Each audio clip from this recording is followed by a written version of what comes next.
What are you valuing? What are you valuing? What are you willing to invest in? So you're going to have to look at your time and allocate that time. You come to church. Hopefully nobody here comes to church because you feel like you have to. You come to church because hopefully you want to. And get to. Right, you can, right, and get to, see? So hopefully that's why you do it. So if you don't have time to exercise, remember, you do have time to exercise. Yeah. I've done a lot of work in the garden and some of the stuff that I put up because I saw value in that. I had, what's it, I think we still have the couch downstairs. I had the same furniture for 25 years. It was expensive. I wanted quality, but I valued quality in that.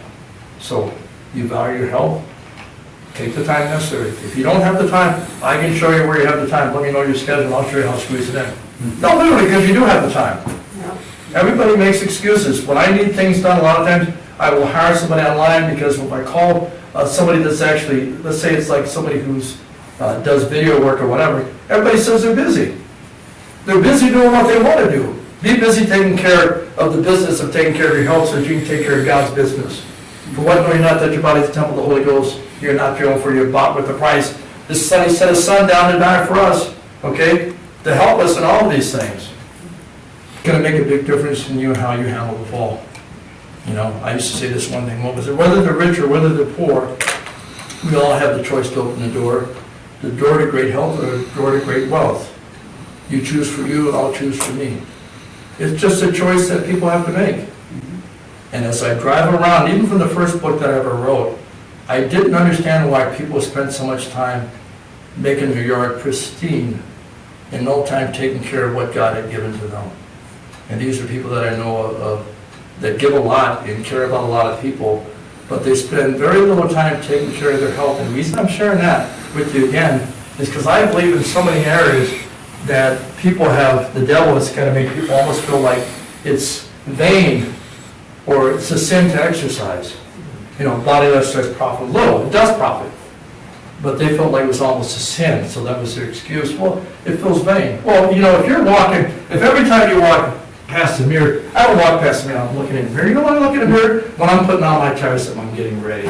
I'm not checking the mirror, and I have guys that I know that every time they walk past the mirror, they're like looking at themselves. That's vain. You're not doing it for any vain reasons. It's all right to want to feel better about yourself. It's all right to look good. You do feel better. But let's care more about the physical things, our health and our spiritual things. Let's bring those two together so we can claim our health God's way for Christ, okay? And don't get caught up in the little nagging things, that little voice that's whispering that's trying to get you sidetracked.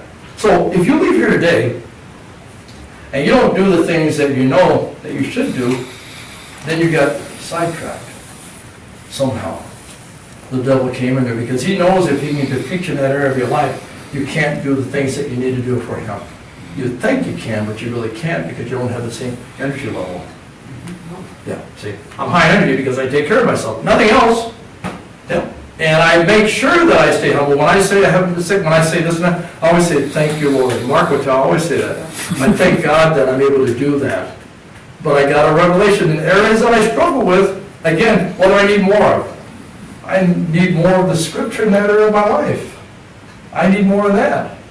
You're here because you need to improve your health. You need to get a revelation in that area and make those changes that are necessary for you. Okay? How are you going to do that again? Dealing with accountability partners, number one. Pay yourself first in all that you do, and all the things in life will certainly come to you. Rhyme or riddle, but it's true. Getting ready for the later years of your life. And as you set those things in motion, believe it or not, friends will see a difference in you. Family will see a difference in you. And by the way, they'll get motivated too. Why do you think I came to Jesus? Because I saw people that were happy. And I didn't have that happiness. I didn't have it. I wanted it.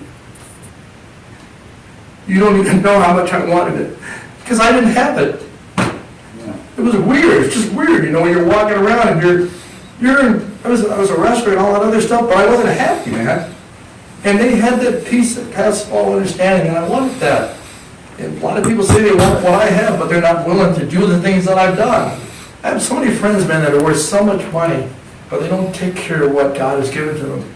And I don't understand. I want people to be healthy. That's what I do. And I get frustrated. I'm never mad at anybody. I'm never laughing at somebody because they're overweight or there's something. It's a concern for their health, because it's the most important thing you can do is to take care of this temple that the body's housed in so that you can be of more value. So you got to get the revelation in that area. You got to realize it's more important than what you even can imagine, because how much it changes your life. It's a game changer.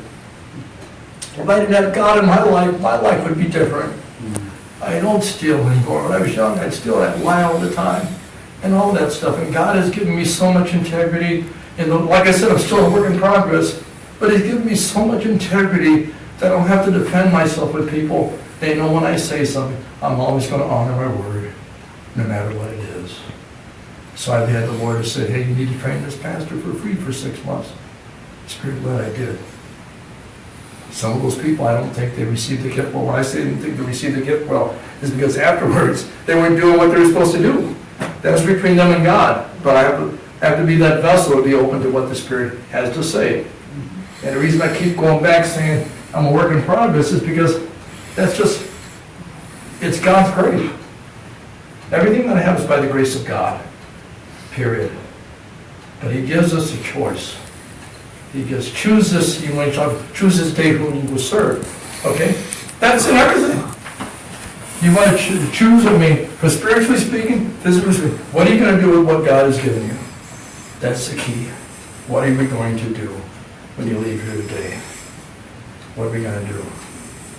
Are we going to be like you're looking in the mirror, you turn right around? Who's that guy? You know what I mean? The Bible talks about that, Or are we going to be the person that actually came to the meeting today and we got a revelation in those areas of our life, and we know that we're going to leave here and we're going to be better because we're going to do whatever is necessary for us to benefit from ourselves, health-wise, whatever it is, okay?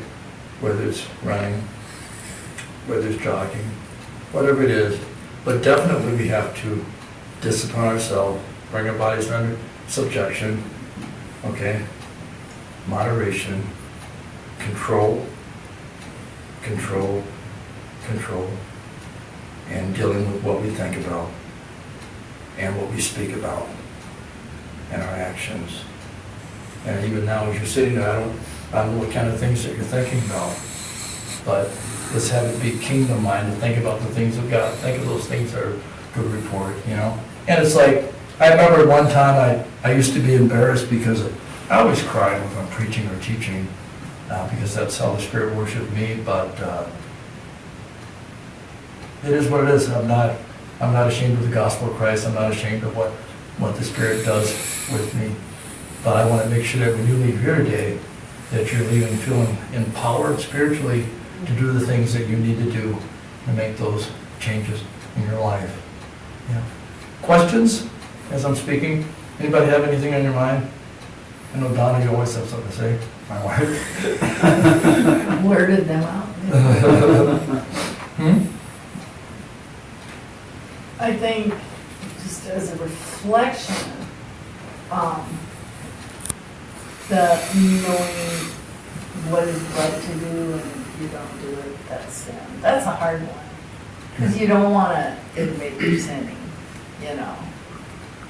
And there's a million one ways to excuse anything so it doesn't look like in your brain sin, But I think that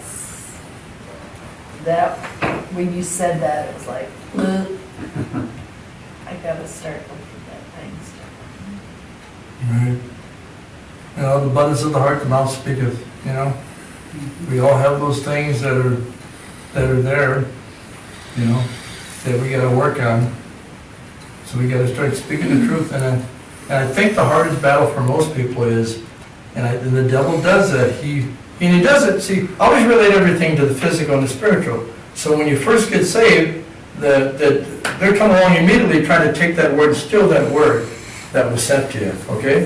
And that happens even in this because you're going to be a much better person for the kingdom of God because you do have more energy, and now you're setting a good example. You're not a stumbling block to somebody that says, oh, they're supposed to be a Christian, well, they don't even take care of the temple, When we used to preach all the time, we'd always hear people say, People say, well, they're scared or they're fearful of this. They said the devils believe and they tremble, see? All right? So believing isn't, you gotta take action. You have to take action with all the stuff that I'm talking about. It takes action, action, action, action, action, action, action, action, action. Always takes action. So I want to get better with scripture, so I have to take that scripture and go over it and repeat it and try to remember that scripture. I mean, I learned Numbers 23:19 going to Daystar. They used to be in Minnetonka. I think I was 19 years of age off Minnetonka Boulevard, Daystar. They'd sing these songs, and that's the first time I heard that word, that God is not a man that he should be mocked, he is son of man that he should repent. And so the script, God just illuminates me with stuff. And then when you fast and things, he brings stuff to your remembrance, you know what I mean? And he'll do that with the things that you're talking about. Maybe you'll pick up something and you shouldn't eat it. Put it down. I mean, and it has to be the Spirit, because I threatened this one guy, it's like one of my best friends. I said, how about if I say that I won't train you? Will that make you do what you need to do? Because I'm really concerned about it. He said, no, that would just beat him off. I was like, I'm trying to say, don't even pay me. I care enough about you that I won't take your money. And I charge a lot for what I do, so that's a lot of money, okay? And I'm telling him, I don't want your money if that will help you. I'm just trying, how can I help you? But see, you have to help yourself. You have to take these things, so you go to church every week and you hear the sermon, but nothing ever changes. Something should change. And like you said, well, you might feel guilty about something. I always go back to, look at how bad, and they've been preaching on David in the church as an example. What helps me is, because, hey, I'm not perfect, what helps me is I always go back to that. Man, look at the outward appearance. God's always looking at your heart. David had a man after, God's heart. He was a man after God's heart. And God is always looking. He knows your intention. He knows your innermost being. So he knows where you really want to be. Maybe you're not there, but he knows. So don't come under condemnation. So if you miss it, as an example, you miss a step, don't come under condemnation. But to grow in that area, you have to develop these disciplines that I'm talking about.